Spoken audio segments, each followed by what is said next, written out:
News tonight. Delta State Oil Producing Areas Development Commission, the SOPADEC, bags Award of Excellence for Development Initiatives in Oil-Bearing Communities.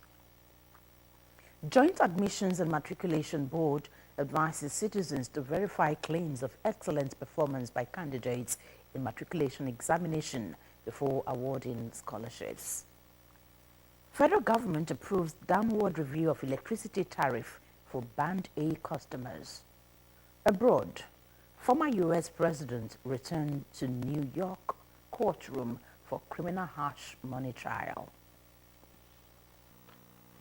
Hello, good evening. Thank you for joining us on Delta Television News tonight. My name is Onome Iyarowe.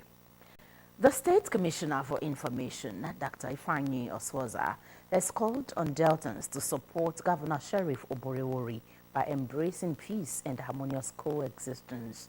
He says such support would enable the governor focus on delivering the benefits of his more agenda to the people.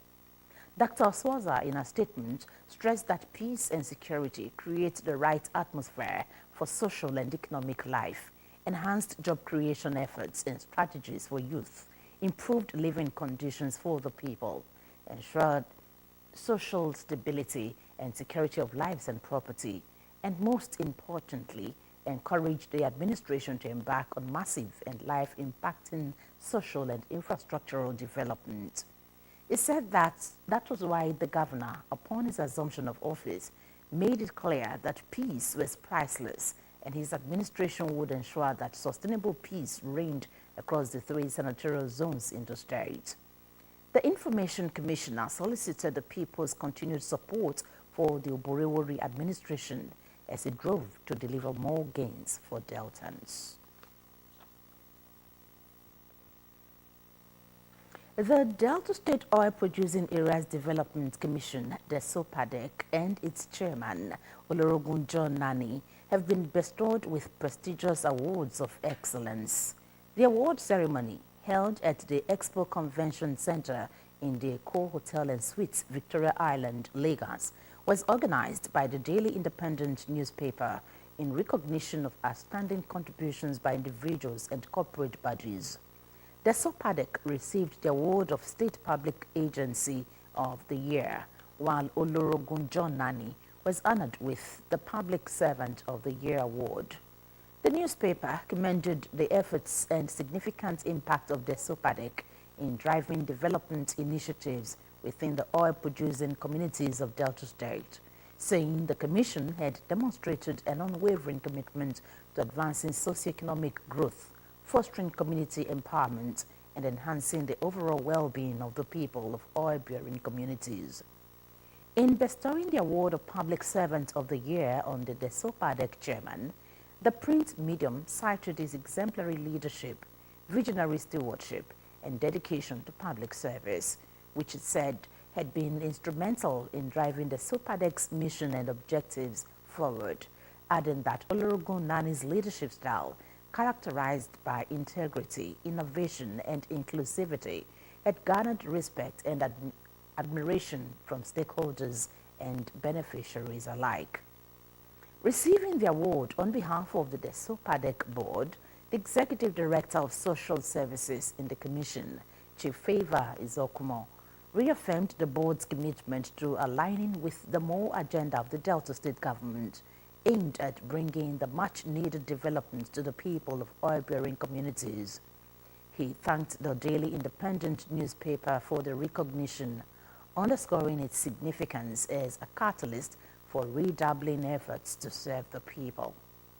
Other personalities who received awards in various categories included the Governor of Ogun State, Prince Adedapo Abiodun, honored with the Governor of the Year Tech Innovation Award, the Governor of Taraba State, Dr. Agbo Kefers, recognized as Governor of the Year Education and Youth Empowerment, the Governor of Plateau State, Barrister Caleb Motwang, acknowledged as Governor of the Year Infrastructure Development, and the Governor of Akwa Ibom State, Pastor Umar Eno, commended Governor of the Year Fiscal Discipline.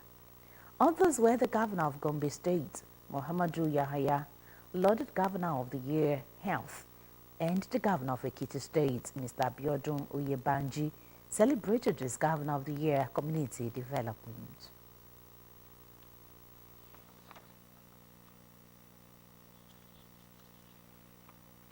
Governor Sheriff Oborevwori has reawakened the service compact Servicom in the state to ensure optimum service delivery to the people across ministries, departments, agencies, and local governments across the state. Executive Assistant to the Governor on Public Enlightenment, Government Projects and Policies, Mr. Olisa Ifeajika, who disclosed this to newsmen at Government House, Asaba, said Governor Sheriff Oborevwori was concerned about the deteriorating state of service delivery across the MDAs and local governments and urged public servants in the state to brace up to the new norm. Ejime Udoeme has details. Mr. Ifejika said Governor Oborevwori was concerned about the deteriorating state of service delivery across the MDAs and local governments and urged public servants in the state to brace up to the new normal. He said Servicom had been around over the years but had failed to make the necessary changes in ensuring quality service delivery, adding that it was time to change the narrative. I've come to tell us here today that aside from providing infrastructure, to make sure that there is some ice on the cake, it is said that our governor, Sheriff Oborevwori, has directed that public servants, all of them, must imbibe the culture where they are not in this state, reenacting that culture of Servicom with all seriousness. It's a policy of government that Servicom must be driven in entire public service. The former chief press secretary in the immediate Pulse administration said workers in the state had been adequately motivated to ensure they delivered optimum service to the people, adding that the present administration was working to ensure that the projects of previous administrations were completed in addition to embarking on new ones. He said Servicom was domesticated in Delta State in 2009 during the administration of Governor Emmanuel Oduanga and was signed into law on March 2 that same year. Mr. Ifejika informed workers and the general public that Servicom in Delta State was domiciled in the office of the Senior Policy Advisor to the Governor, stressing that so far the office had visited 15 of the 132 MDAs in the state, as well as the 25 local governments. I know public service is the blood of government. It is a great box. Politicians will come with their positions, governors, commissioners, ministers, they will come and go, but the public service remains there. Like I said, it's a brain box. And when you have a corrupt, undisciplined, irresponsible public service, the government of that day is doomed, especially when it fails to take some drastic measures that will put things in place to make sure that the ideas that will be initiated by that administration are driven properly. On the issue of the conversion of government lands for private use by individuals, Mr. Ifejika said some persons, by way of impunity and blatant arrogance, had appropriated government lands for their own use. Ejime Udueme reporting. Clarified that there were no discussions with foreign countries regarding the establishment of foreign military bases in Nigeria. The Minister of Information and National Orientation, Mohammed Idris, made this known in a statement today in Abuja. Giving clarifications on the issue, Mr. Idris said the federal government was not engaged in any discussions with foreign countries regarding the establishment of military bases in Nigeria, nor has it received any proposal for such. The minister urged the public to disregard false alarms and emphasized the government's commitment to existing foreign cooperation in addressing security challenges. He noted that the federal government is aware of false alarms being raised in some quarters, alleging discussions between the federal government of Nigeria and some foreign countries on the siting of foreign military bases in the country. In a letter dated May 3, 2024, addressed to President Bola Tinubu and the National Assembly leaders, Northern elders urged the government to resist pressures from the US and France to site military bases in Nigeria. The letter highlighted concerns about lobbying efforts for defense agreements to station troops previously in Mali, Burkina Faso, and Niger. The northern leaders expressed worry that such agreements could jeopardize Nigeria's defense and security. They questioned the benefits of foreign military bases, particularly noting the lack of effectiveness in curbing terrorism in the Sahel region, despite the presence of American troops and intelligence personnel in Niger.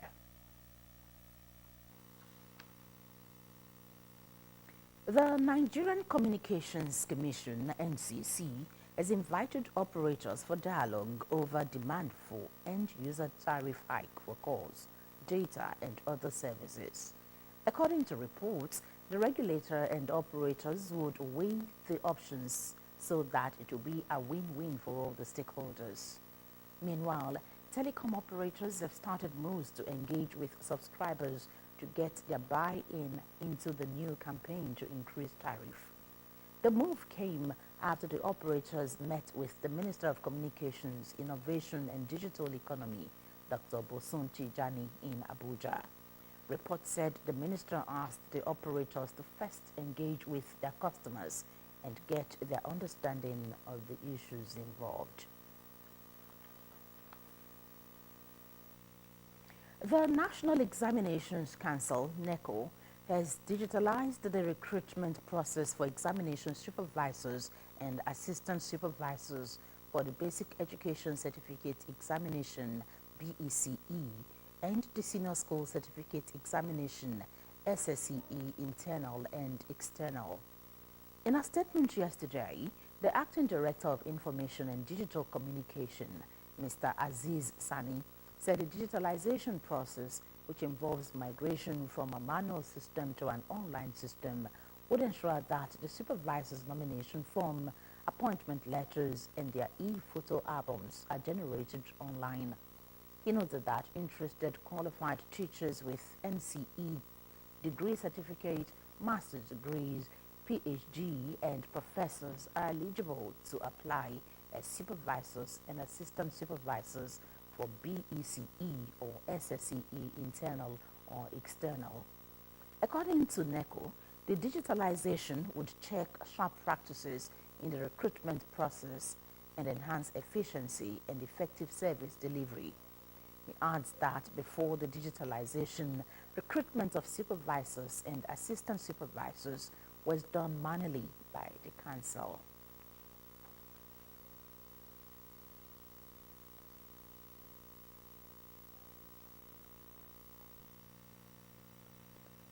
The Joint Admissions and Matriculation Board, JAMB, has urged Nigerians to verify claims of excellent performance by candidates in the 2024 Unified Tertiary Matriculation Examination, UTME, before awarding scholarships. The board's registrar, Professor Ishak Oloyede, who gave the advice at the weekend while interacting with media executives, said seeking clarifications from the board would prevent fraudulent claims of excellence. He made particular reference to the case of Ms. Mesoma Ejikeme and other candidates who had tampered with their scores to curry undue favor from the public. While speaking on the board's unwillingness to publish the names of its best performing candidates, the registrar said the UTME was a ranking examination for candidates who had 5 O-level credit passes, including English language and mathematics, and were thus qualified for tertiary institution admission. Professor Oloyede explained that other parameters would come into play to constitute what would later be considered the minimum admissible score score for candidates seeking admission into tertiary institutions. The JAMB registrar pointed out that because of the variables adopted by different institutions, it might be downright impossible to arrive at a single score or an all-encompassing set of parameters for generating a list of candidates with the highest admissible score, as gaining admission by candidates remained the ultimate goal of the board.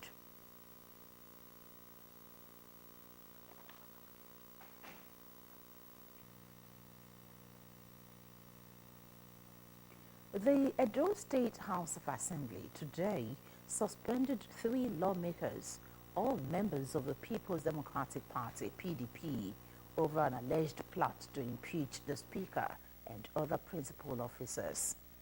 The Speaker, Honorable Blessing Agbebaku, announced the suspension at the resumption of plenary in Benin City, the Edo State capital.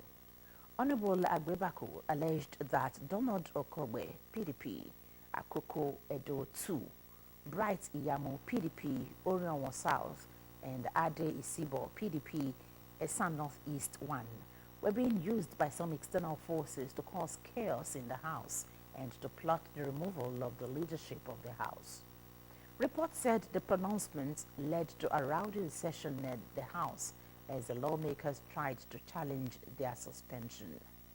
The Edo Assembly recently impeached the Deputy Governor of the state, Mr. Philip Shuaibu, under controversial circumstances.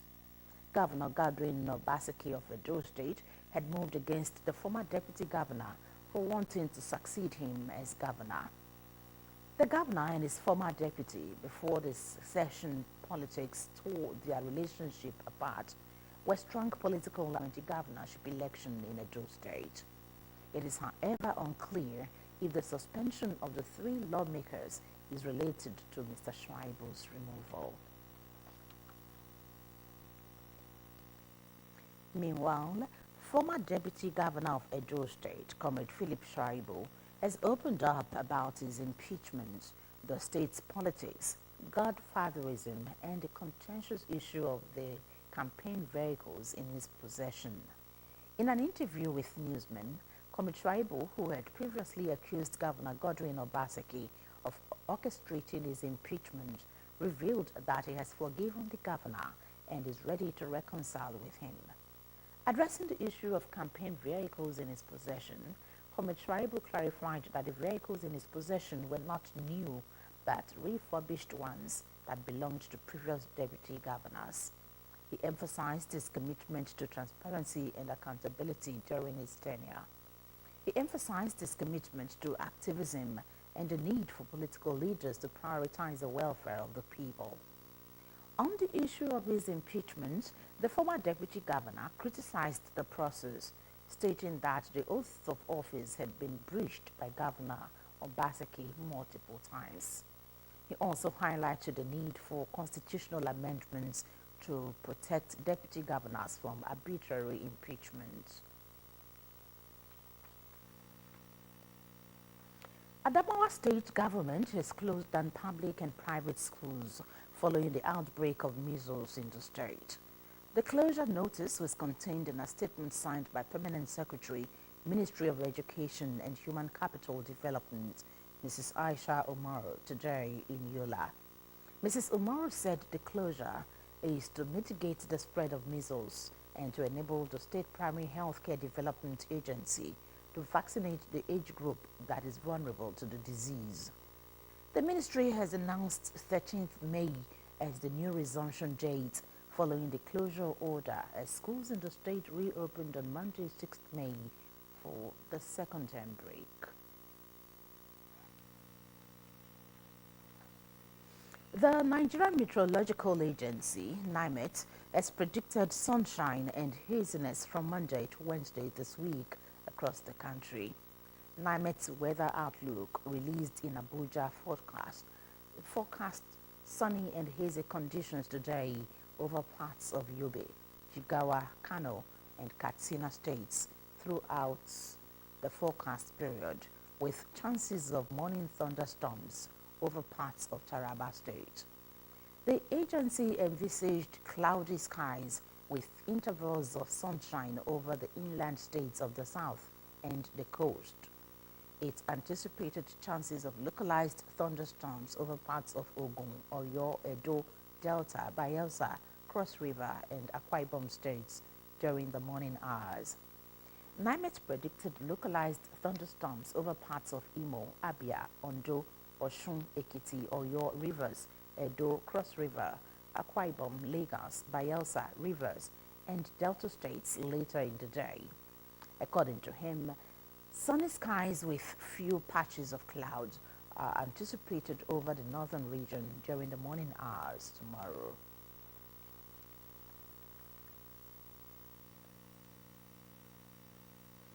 You're watching the Delta Television Main News. Up ahead, former U.S. President Donald Trump returns to New York courtroom for criminal harsh money trial. Details of this and more after this break. Please stay tuned.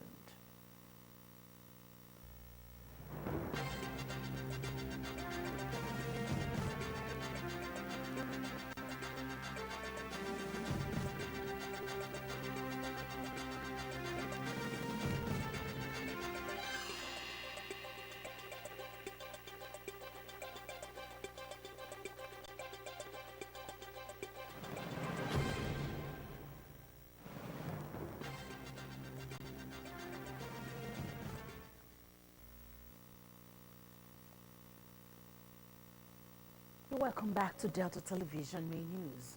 The global scene is next as we join our world news desk. Former U.S. President Donald Trump has returned to a New York courtroom today, where people testified about his efforts during the 2016 presidential election to cover up news of an alleged terrorist with a porn star. Mr. Trump's criminal hush money trial, entering its 12th day, has featured testimony from a top aide and a former tabloid publisher about efforts during his first presidential bid to tamp down stories of unflattering sexual behavior. New York prosecutors have charged Mr. Trump with falsifying business records to cover up a $130 payment to a porn star, Stormy Daniels, who claimed to have had sexual encounter with him in 2006. Mr. Trump has pleaded not guilty and denied ever having sex with Ms. Daniels. Mr. Trump complained frequently that the first criminal trial of a former U.S. president has kept him cooped up in a chilly Manhattan courtroom, where he should be out wooing voters as he mounts a comeback to the White House bid. It was nice to be able to campaign one day without being in this ridiculous show trial, Biden trial, I call it. The case featured sordid allegations of adultery and secret payoffs, but it is widely seen as less consequential than 3 other criminal prosecutions Mr. Trump faced. It is the only one certain to go to trial before the November 5 presidential election. The other cases charged him with trying to overturn his 2020 presidential defeat and mishandling classified documents after leaving office. He has pleaded not guilty to all 3 charges.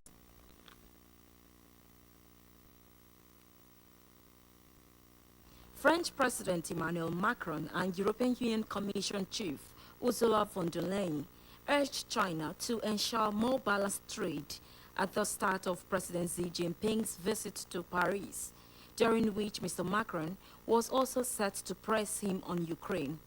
Mr. Xi was in Europe for the first time in 5 years, at a time of growing business tensions that include the European Union investigating Chinese industries, such as electric vehicle exports, while Beijing probes mostly French-made brandy imports.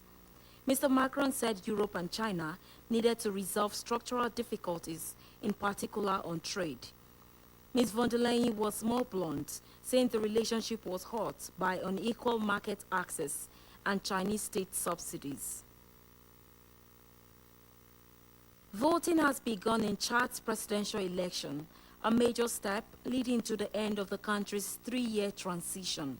The polls were marked by delays, opening 1 hour behind schedule in some areas. Transitional President Mahamat Deby kicked off the exercise by casting his ballot in the capital N'Djamena. He said he was proud to have fulfilled his promise to respect the deadline for elections that will signal a return to constitutional order. 8 million people are eligible to vote in this presidential election, with a choice of 10 candidates, including the military leader Mr. Dabi and the Prime Minister Success Masra. Some opposition observers have decried what they allege to be irregularities in the ongoing votes. An election observer from the opposition Transformers Party, who was at a polling station in the 7th district of the capital in N'Djamena, questioned ballot papers records and voting conduct.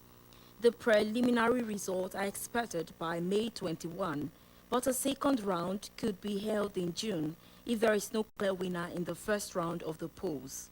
The election will end a 3-year transition imposed after the sudden death of the long-serving leader Idris Deby Itno while fighting rebels.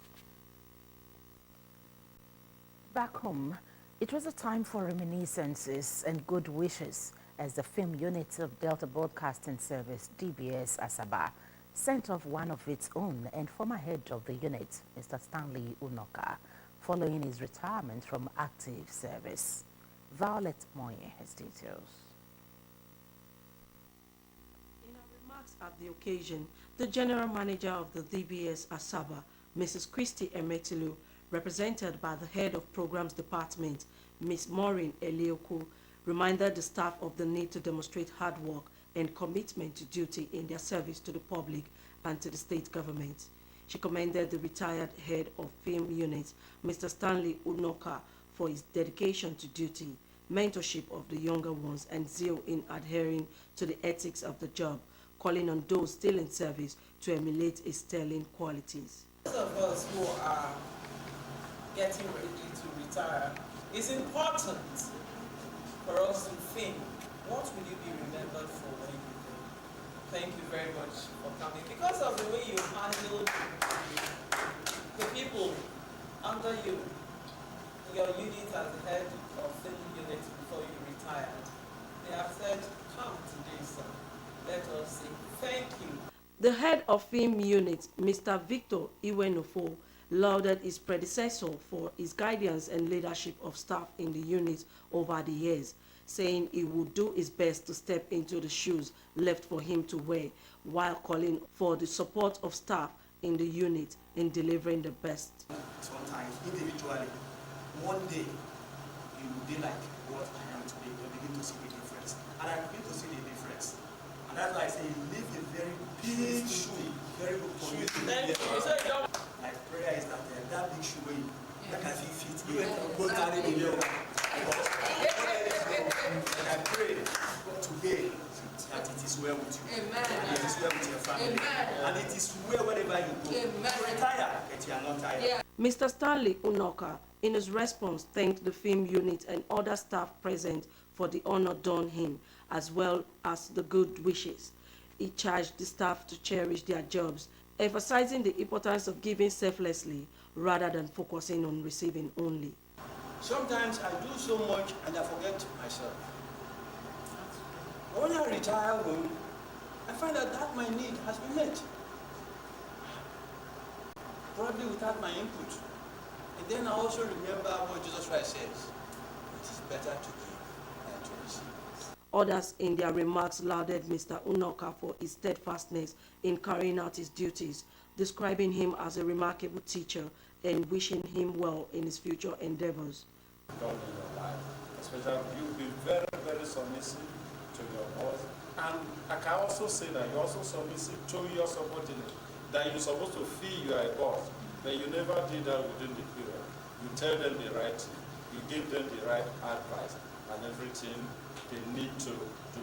Even when they are stubborn, you take over the responsibility immediately. There's no vacuum. Let's say call him Uncle Stanley. You know, he's the real definition of a refined person. If you want to define a refined person, that is Mr. Stanley Unoka. So he's a man that I respect so much, very calm, well coordinated. So I pray for God that because words are not enough to express exactly what he is. Gifts were later presented to the retiree as souvenir of his time in the station. Violet Monye reporting. The global concrete and cement market size is estimated to grow by $469.01 billion from 2023 to 2023 to 2027, according to Technavel Market Research report. The growth is expected to occur at a compound annual growth rate, CAGR, of over 7.1335 during the forecast period. The report noted that the concrete and cement market is experiencing robust growth, driven by the construction boom, especially in urban centers. Demand for materials like concrete pipes, paving blocks, and ready-mix concrete is on the rise due to the planned skyscrapers and high-rise buildings, the report said. Additionally, rapid hardening cement and low-heat cement are gaining traction for their specific applications, while hydrophobic and colored cements cater to deliver needs. According to the report, despite opportunities, the market faces restraints such as fluctuating raw material costs and regulatory challenges. However, sustainable construction practices and digitalization are emerging as key drivers, promoting efficiency and reducing environmental impact. It stated that the adoption of advanced concrete technologies further enhanced durability and strength, meeting the demands of modern infrastructure projects. The report further said that in this dynamic landscape, staying abreast of market trends and leveraging innovations is essential for industry players to thrive. The report noted that building materials such as stainless steel, hardened steel, cast iron, cement, concrete, bricks, and aggregates are widely used in construction.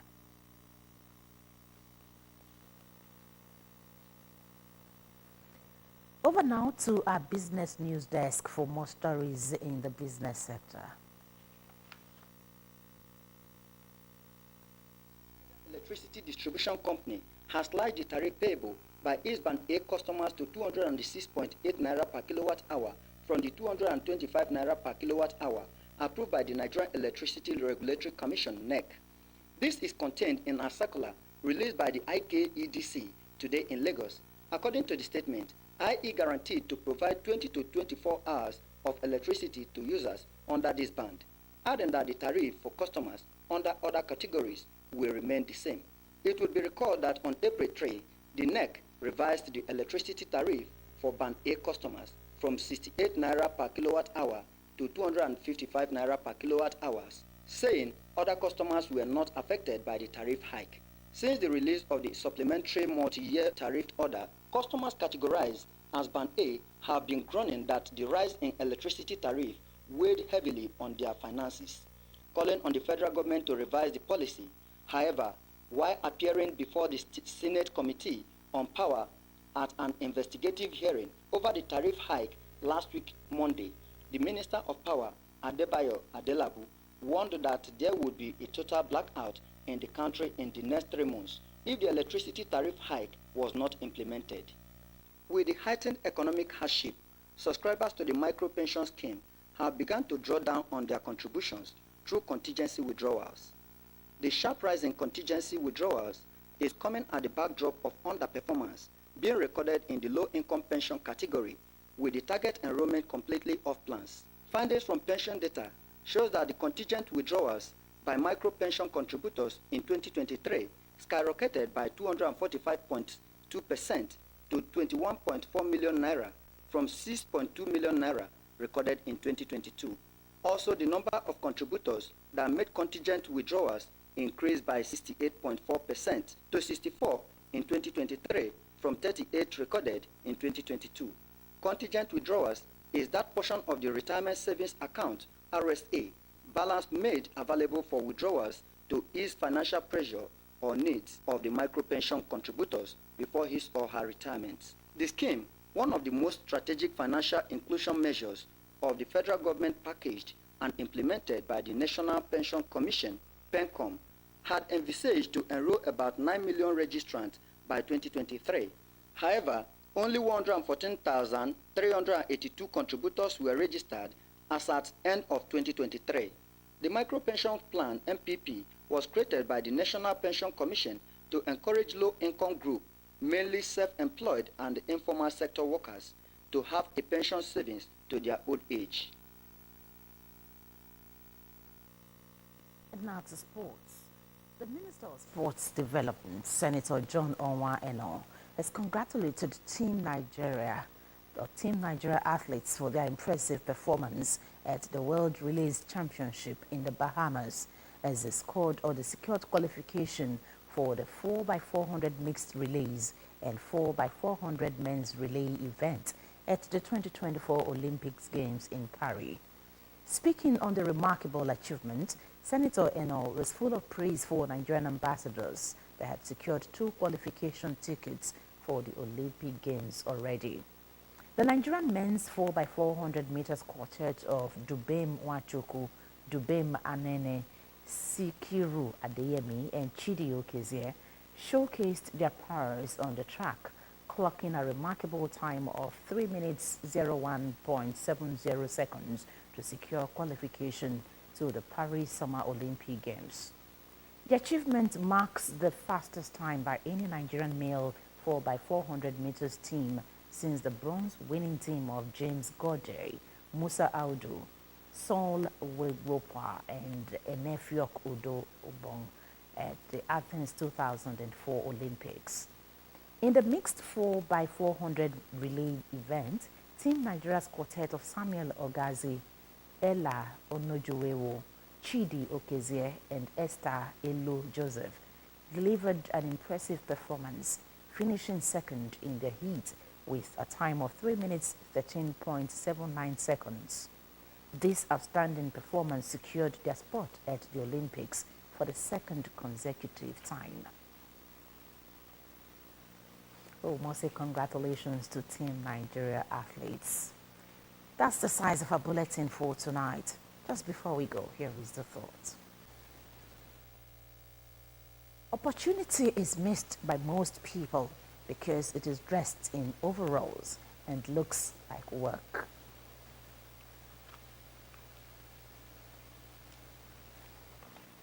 To end Delta Television main news, a recap of the major stories. The Delta State Oil Producing Areas Development Commission, the SOPADEC, and its chairman, Olorogun John Nani, have been bestowed with outstanding or prestigious awards of excellence. The award ceremony, held at the Expo Convention Center in the Eko Hotel and Suites, Victoria Island, Lagos, was organized by the Daily Independent newspaper in recognition of outstanding contributions by individuals and corporate bodies. The Joint Admissions and Matriculation Board, JAMB, has urged Nigerians to verify claims of excellent performance by candidates in the 2024 Unified Tertiary Matriculation Examination, UTME, before awarding scholarships.